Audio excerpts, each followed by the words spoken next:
Hello বন্ধুরা, কী ভাবছো? ভিডিওটি উপরে উঠিয়ে দিয়ে দেখবে না? সামনে যখন এসে পড়েছে একটু দেখেই নাও। দেখলে কি হবে? কোনো ক্ষতি তো হবে না। দেখে একটু সুন্দর করে লাইক আর একটু সুন্দর করে কমেন্ট করে পেজটি সাবস্ক্রাইব করে দাও, তাহলেই তো হয়ে যায়। সামনে যখন এসেই পড়ে তখন কেন উপরে উঠিয়ে দিচ্ছ? দেখেই দেখো, খুব ভালো লাগবে ভিডিওটি। খুব সুন্দর আলপনা ডিজাইন, তোমাদেরও শেখা হয়ে যাবে, আমারও ভিডিওটি ভিউজ হয়ে যাবে। প্লিজ সবাই দেখবে, দেখার জন্য অনুরোধ রইল।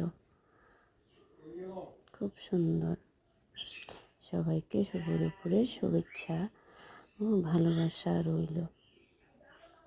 ভালো থাকবে সবাই, টাটা।